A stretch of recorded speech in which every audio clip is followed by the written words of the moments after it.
Olá, você que está na programação da Rede Alesp, seja muito bem-vinda, muito bem-vindo. Eu sou Arthur Neves e este é o especial 9 de julho. Entre hoje e os próximos dias, você que está acompanhando a programação vai observar que nós transmitiremos pequenos programas falando sobre a Revolução Constitucionalista de 1932. Um levante muito importante para os paulistas que saíram derrotados, mas de certa forma vitoriosos, porque alcançaram o objetivo, que era uma nova Constituição. Hoje nós estamos no município de Socorro, cidade a 135 quilômetros da capital paulista. O município tem 141 anos de emancipação política e aqui é a casa de aproximadamente 42 mil cidadãos e cidadãs. Para a gente falar um pouquinho sobre a história aqui do município de Socorro, para a gente entender um pouquinho da participação de Socorro na Revolução Constitucionalista de 1932, ao meu lado, o professor de Direito e pesquisador da história aqui de Socorro, Augusto Beluzzo. Seja muito bem-vindo. Muito obrigado, Arthur. É um prazer estar aqui com vocês. Prazer é nosso te receber, claro, recebendo a gente aqui também no Museu Municipal de Socorro, para a gente entender um pouquinho da história. E aí é interessante porque quando a gente observa a Revolução Constitucionalista de 1932, Augusto, diversas cidades participaram e sempre rodeadas de montanha, e Socorro não foge à regra. De forma alguma não foge. Por que será que os revolucionários escolheram cidades tão montanhosas? E é claro que tem aqui uma especificidade, não é que nós estamos quase divisa com Minas, né? Exatamente. Socorro fica praticamente no sul de Minas Gerais, né? Temos um pé nas Minas Gerais e por conta disso, esse relevo privilegiado serviu como ponto para que aqui fosse um local definido por que não, para a defesa do estado de São Paulo. Essa proximidade é inegável, a ponto de que as tropas poderiam ter a certeza de que a cidade seria invadida caso não houvesse uma defesa. E estamos localizados na Serra da Mantiqueira, né, que também abrange uma região das Minas Gerais. Então, o alto relevo, atrelado também a essas condições geográficas, fizeram com que Socorro fosse um ponto importante na defesa do estado de São Paulo.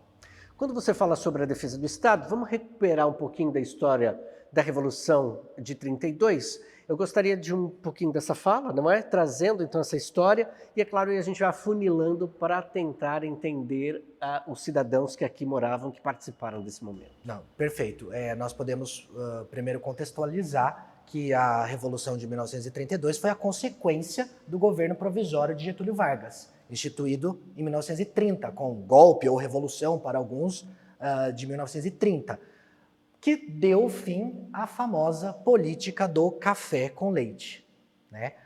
Também chamada de República Velha. Por que era essa política do café com leite? São Paulo, maior produtor de café do Brasil.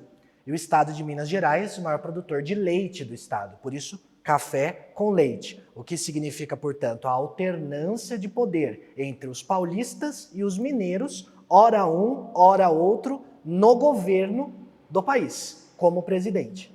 Então, Getúlio Vargas, né, tentando aí numa hipótese de mudar a situação, fez a Revolução de 1930, toma o poder e se torna o presidente do país. São Paulo sempre se disse a locomotiva do Brasil. E locomotiva em que sentido, né, Arthur, que nós podemos pensar? A locomotiva no trem, ela vem onde? Na frente, né? E ela puxa os demais. Então, São Paulo sempre clamou para si a ideia de locomotiva, progresso, tecnologia, avanço. Então, com a chegada de Vargas ao poder, São Paulo se prejudicou, a elite cafeeira se prejudica e não aceita Vargas como presidente, ainda que como um governo provisório, que depois se mostrou um governo que não era tão provisório assim. São Paulo decidiu, por bem à época, no estilo e num sentimento de nacionalismo, fazer uma revolução armada contra os demais estados e contra a federação, apoiadores do regime varguista de Getúlio Vargas. Então é nesse contexto, é esse o motivo pela insatisfação do paulista para com o governo de Getúlio Vargas. É claro que, como eu disse na nossa abertura aqui, São Paulo saiu derrotado, né? Um estado derrotado, mas, ao mesmo tempo, vitorioso por causa da Constituição. Perfeito. Da Constituição que veio em 34, né? O São Paulo disse, uma das exigências dos paulistas era justamente essa: Vargas está no poder de maneira contrária à Constituição republicana, que era a segunda Constituição à época que o Brasil teve. Primeiro foi a de 1824, de Dom Pedro, depois a de 1891, já no governo dos primeiros marechais do nosso país. E essa Constituição republicana dizia que o poder não poderia ser dessa forma transmitido como Vargas supostamente teria tomado em 30.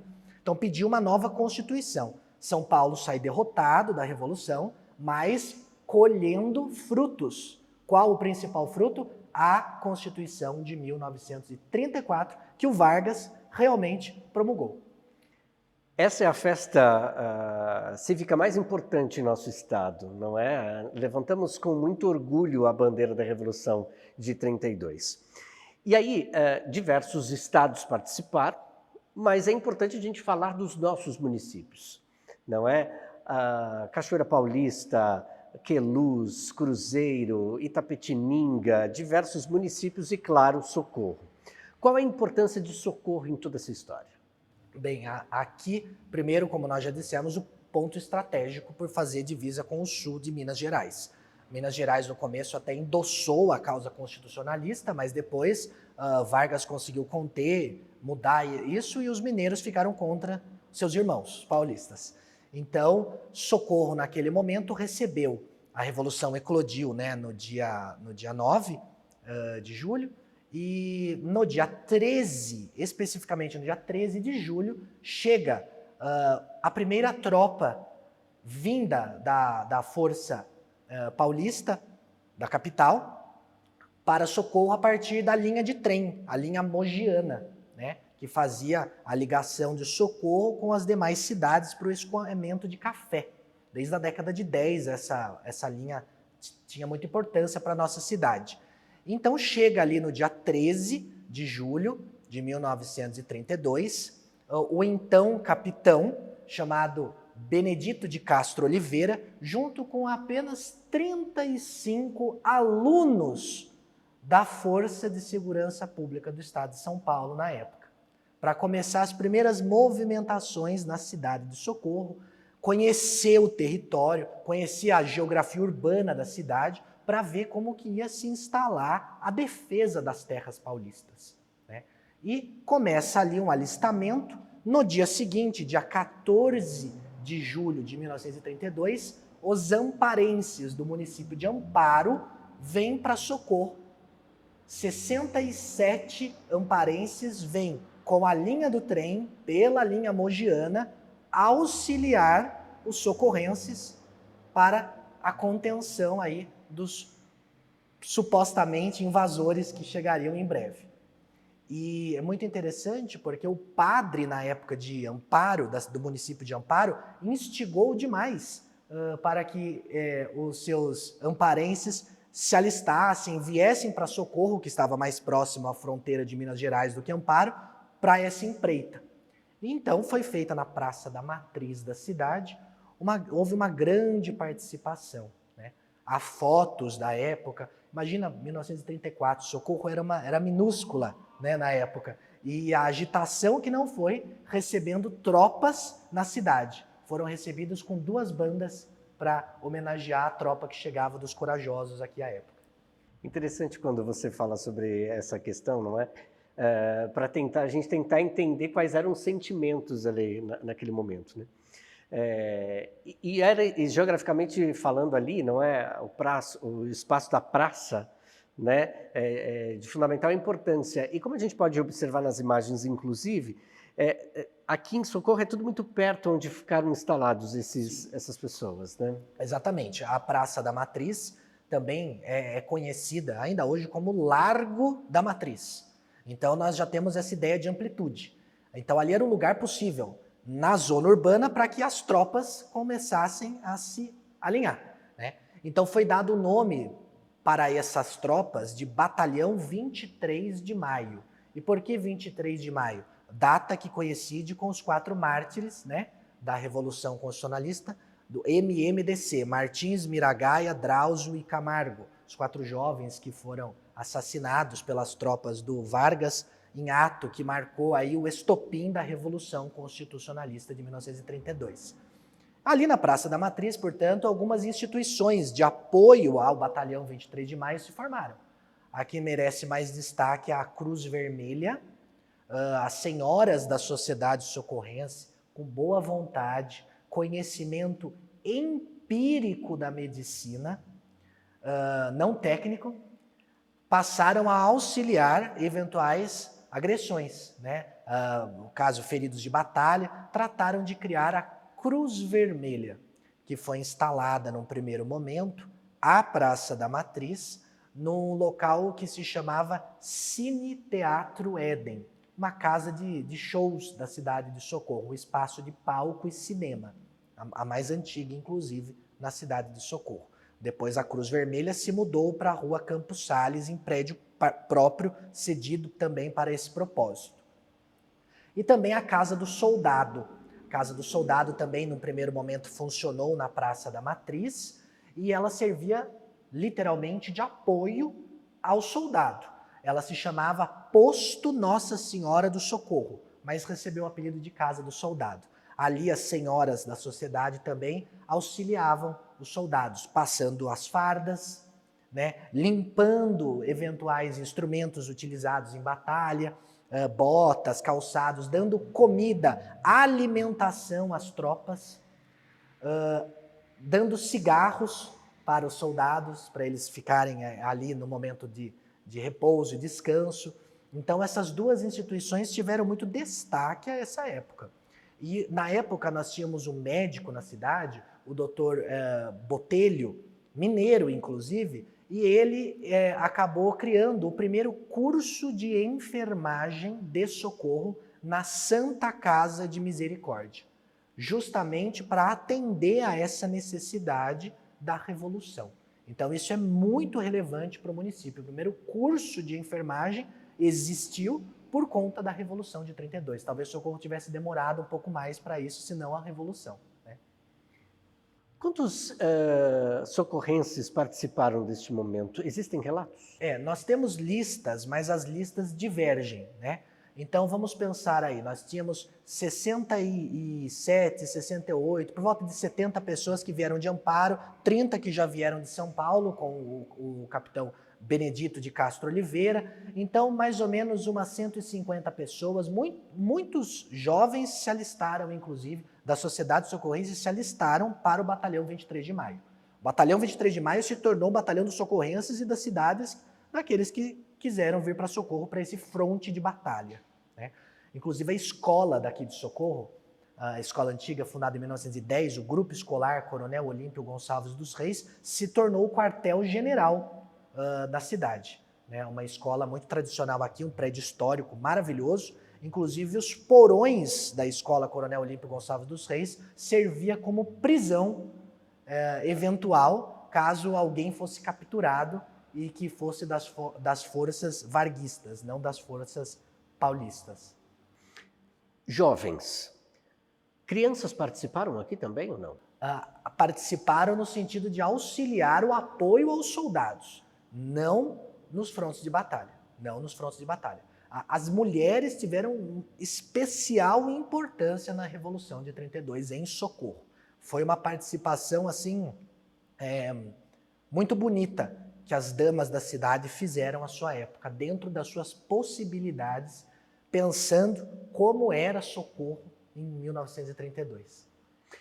Você falou, Augusto, para a gente aqui que as batalhas, as pessoas chegaram de Amparo, vieram também de São Paulo, se reuniram aqui na praça, e as batalhas, como é que foram as batalhas? Nós temos uma batalha de grande destaque. O que aconteceu durante a permanência do Batalhão 23 de Maio em Socorro especificamente? Foi justamente para a proteção do município, mas em nenhum momento esteve tão ameaçado. a não ser no mês de agosto, quando tropas de Vargas que vinham do Nordeste invadiram um bairro da nossa cidade, que à época, hoje, né, esse bairro já alterou de nome, mas à época era bairro dos Francos, tá? E ali houve a grande batalha, participação do Socorrense de fato. A batalha durou mais de 20 horas, foram feitas trincheiras, porque os nordestinos das tropas chegaram e tomaram as casas dos habitantes do bairro dos Francos, e ali se estabeleceram, e o batalhão 23 de maio teve que ir até lá, montar essas trincheiras com 700 metros de distância de onde estava a trincheira do grupo inimigo. E ali ficaram trocando tiros por muitas horas mesmo. Inclusive hoje, quem anda naquele território, não é muito difícil encontrar balas, objetos da Revolução. Grande parte do acervo do Museu Municipal onde nós estamos é composto por objetos encontrados desta batalha. E ali, Socorro teve 4 baixas. Né? Nós perdemos 4 soldados que foram ao fronte de batalha. Nem todos socorrenses, 4 deles pereceram nessa batalha no bairro dos Francos. É conhecida como a Batalha do Bairro dos Francos. Fora isso, não teve uma grande ameaça ou alguma outra um grande evento que possa marcar a participação do socorrense na defesa do município. Se a igreja em Amparo também fomentava, a igreja aqui em Socorro a mesma coisa? Vamos dizer que a igreja aqui, como o Socorro na época não ainda tinha uma autonomia tão grande religiosa, por conta de ser uma cidade pequena, e Amparo já ter um destaque maior no sentido eclesiástico, vamos assim dizer, a igreja daqui de Socorro não só permitia que os seus paroquianos se alistassem à batalha, mas também celebrava eventuais missas com intenção, graças à proteção desses soldados em batalha e também na proteção do município. Inclusive, um desses 4 soldados que pereceram na Batalha dos Francos, o corpo dele não havia sido encontrado num primeiro momento. E depois ficaram sabendo que em Monte Sião, já município de Minas Gerais, existia lá no cemitério uma lata escrito Soldado Paulista e com a data referente à batalha em agosto no bairro dos Francos. Esse corpo do soldado Fernandinho Camargo, como ele ficou conhecido, Fernandinho de modo carinhoso, foi exumado ali daquela terra e já estava bem em estado avançado de decomposição. Foi trazido com mortalhas de Monte Sião para Socorro, entrou na igreja da matriz da cidade de Socorro para uma missa solene de corpo presente, para que depois ele pudesse ser sepultado. Então veja que a vida religiosa também, não só apoiando, mas também ratificando a Revolução Constitucionalista e o apoio a Socorro. É possível afirmar que ele esteja sepultado aqui ou em outro lugar? Eu não tenho os dados de onde o corpo do Fernandinho Camargo está, mas que a missa ela foi celebrada aqui com o corpo presente, sim, e também ele era da cidade de Americana, natural de Americana, tá? Então, muito provavelmente, o seu corpo, já que tenha sido descoberto, voltou para os seus familiares da cidade natal. Eu pergunto isso porque diversos corpos ainda estão sendo trasladados, né? Por exemplo, lá para o mausoléu 9 de julho ali em São Paulo, né? Sim. Então, muito acontece isso. Especificamente sobre essa questão política, né? E de forma heróica dos cidadãos aqui de Socorro, né? Como que era tratado essa questão? Porque, num primeiro momento, a cidade estava sendo protegida. Quando se fala numa questão da Constituição, né, existia algum levante no que se diz respeito a conversas, de que forma poderia ser feito isso, de maneira? Na época, na década de 30, a participação política de Socorro no estado de São Paulo não tinha grande relevância. Nós não tínhamos ainda muito contato com a capital. Aqui a gente brinca, né? Socorro, à época, era mais Minas Gerais do que estado de São Paulo. Então, como era cidade de fronteira, o povo aderiu à Revolução Constitucionalista pelo orgulho, pelo nacionalismo, muito mais necessariamente do que tomaram conhecimento com profundidade sobre a necessidade de se criar uma Constituição. Hoje, quando nós nos debruçamos, estudamos a história do movimento constitucionalista na cidade de Socorro, nós nos perguntamos se à época o povo tinha esse conhecimento voltado à parte política, mas sem sombra de dúvidas, tudo por São Paulo, tudo por São Paulo. Mais do que tudo por Socorro, tudo por São Paulo. Então a participação era nesse sentido. E vamos dizer assim, que as homenagens devidas também foram feitas, porque por parte dos políticos em momento posterior à Revolução de 1932, nós tivemos várias ruas do município com os seus nomes alterados. Esses nomes homenageando todas essas pessoas que de modo relevante participaram da Revolução de 1932. Também a própria praça, uma das praças da cidade, a praça onde hoje está localizado o fórum da Estância de Socorro, ela se chamava Praça da Independência. Né? Desde 1922, por conta do centenário da independência do Brasil, ela havia recebido esse nome. Depois da Revolução de 1932, a praça passou a se chamar Praça 9 de Julho. Então ela teve o seu nome alterado. Você é advogado, você é pesquisador sobre a história da cidade.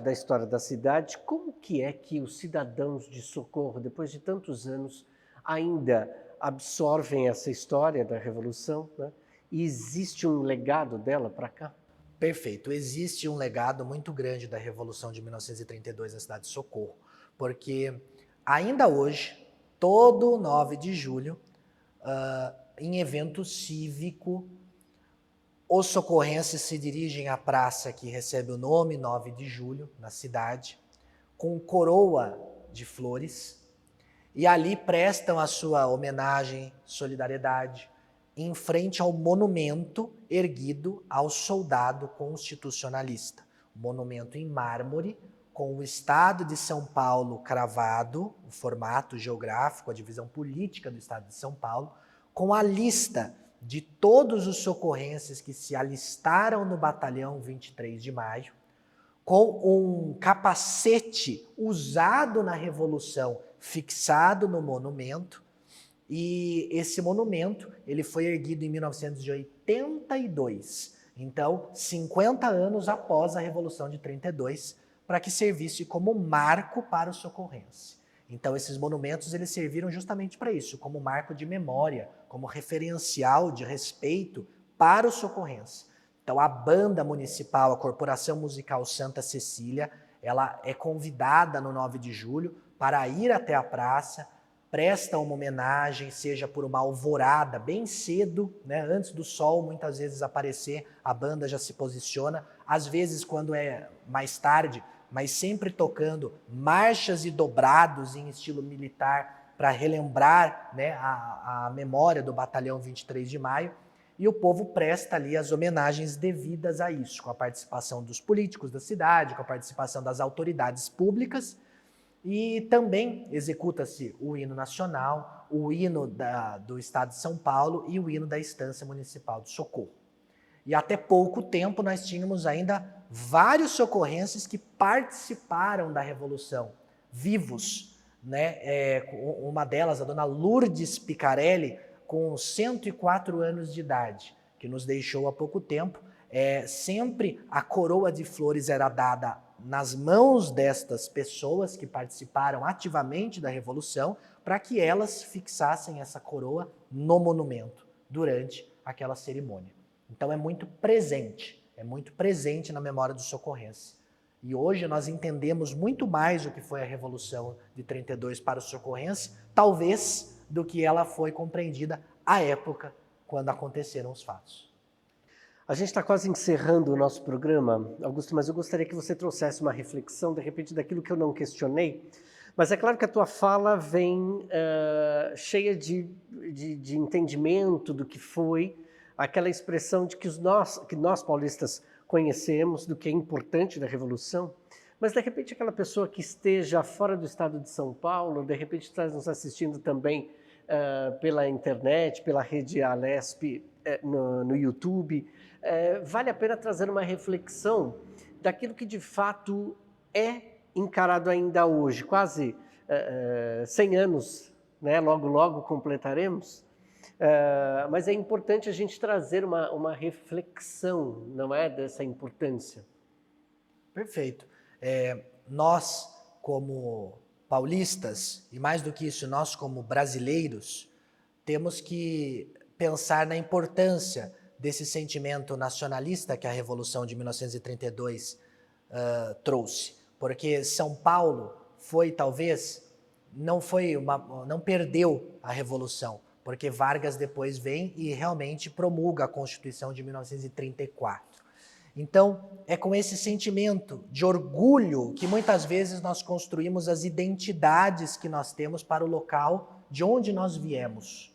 E isso tem que ser sempre lembrado, porque ninguém nega as suas origens. E a Revolução de 32 traz esse sentimento de pertencimento às nações, os estados, as cidades, que não têm uma relação de pertencimento, com o passar do tempo, a história delas pode se apagar. E eu acho que isso não é interessante jamais, porque uma pessoa que não sabe de onde ela veio, talvez nunca mais saiba para onde ela deve ir. Sensacional. Nesse sentido, né, ao completar 92 anos a Revolução, em 8 anos, então, completaremos os 100 anos. Nesse sentido, existe a ideia, ou aqui ficaria um desejo do cidadão aqui do município, ao comemorar esses 100 anos de Revolução? Porque falta muito, mas não falta muito assim. É verdade. Eu tenho certeza que os 100 anos da Revolução, né, em 2032, nós aqui em Socorrenses iremos comemorar com muita alegria, porque até mesmo o próprio monumento, que já vai ter mais anos, né, foi construído em 1982, por que não comemorar colocando mais um marco da Revolução de 32 para nós? É com muita alegria que o socorrense vai comemorar, sem sombra de dúvidas. Se todo ano já comemora, quando fizer então aniversário de 100 anos, 3 dígitos de uma revolução de tanto peso para nós, imagine como nós ficaremos felizes aqui e como nós seremos ainda mais orgulhosos da cidade que nós vivemos. Olha, eu quero muito agradecer ao Augusto Beluzzo, professor de Direito e pesquisador da história aqui do município em Socorro. Acho que é importante a gente trazer essa reflexão de que a nossa história é uma história rica e que, como você nos trouxe mesmo, não tem que morrer, pelo contrário, cada vez mais, se a vida é longa, cada vez mais longa seja essa história também. Muito obrigado por nos respeitar, por respeitar este momento, muito obrigado por trazer essa história a cada um de nós e agradeço por se interessar tanto pela história, né? Você é um paulista, trazendo cada vez mais a história e do seu município. Muito obrigado. Eu que agradeço a oportunidade. Vamos realmente conhecer de onde a gente veio. E eu acho que isso é muito importante e temos orgulho dos fatos que iluminaram o nosso passado, que são de glórias imortais. Muito obrigado.